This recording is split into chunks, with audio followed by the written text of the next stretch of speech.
भाई ये क्या चल रहा है हमारे देश में? कोई कंपटीशन है क्या? हमारे देश के माँ बहनें सुरक्षित है? नहीं। अभी कुछ दिन पहले की बात है, एक गुड़गांव फरीदाबाद में एक लड़की को ऐसे सड़क पे फेंक दिया जाता है कि वो कोई कचरा है, और छानबीन के बाद पता चलता है कि उनके साथ 3 घंटा लगातार बलात्कार किया गया।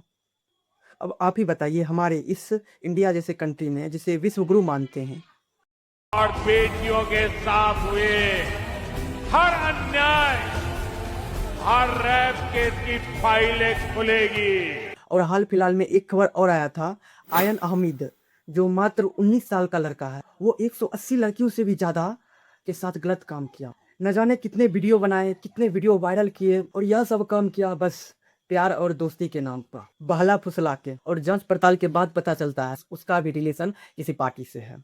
और अभी कुछ दिन पहले एक और बाबा का वीडियो वायरल हुआ था, जो खुद को ज्योतिषी कहकर गलत काम करता था। उन्होंने 150 से ज़्यादा लड़कियों के साथ यौन उत्पीड़न किया था, और 100 से भी ज़्यादा वीडियो वायरल हुआ था उनका। ये क्या चल रहा है? कोई कंपटीशन चल रहा है क्या?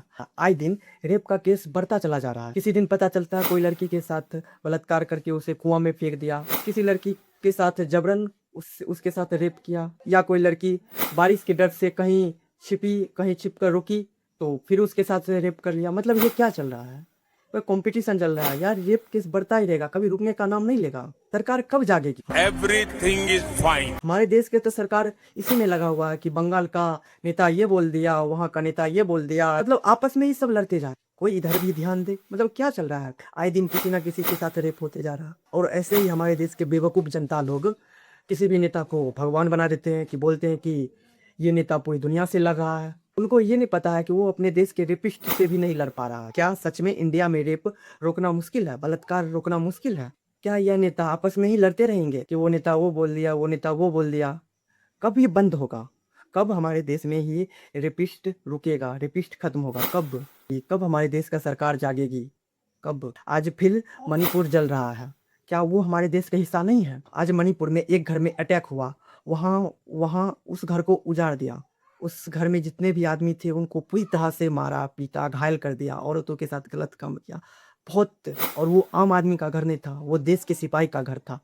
अब आप ही बताइए, हमारे देश के सिपाही का घर सुरक्षित नहीं है, हमारे देश के माँ बहन सुरक्षित नहीं है, तो क्या सुरक्षित है? क्या सब इसी चीज़ पर ध्यान देते रहेंगे कि इस एग्ज़ाम का पेपर लीक हो गया, इस अफ़सर को रिज़ाइन करो, उस अफ़सर को रिज़ाइन करो? क्या यही सब पर ध्यान देना चाहिए? हाँ, इस सब पर ध्यान देना चाहिए, लेकिन हमारे देश के माँ बहन के साथ रेप हो रहा है, गलत काम हो रहा है, इस सब पर ध्यान नहीं देना चाहिए।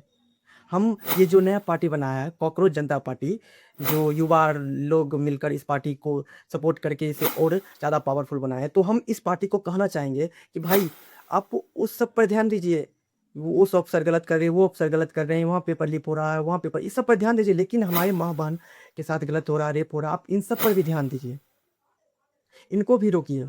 आप इस वीडियो को सभी के पास शेयर करिए।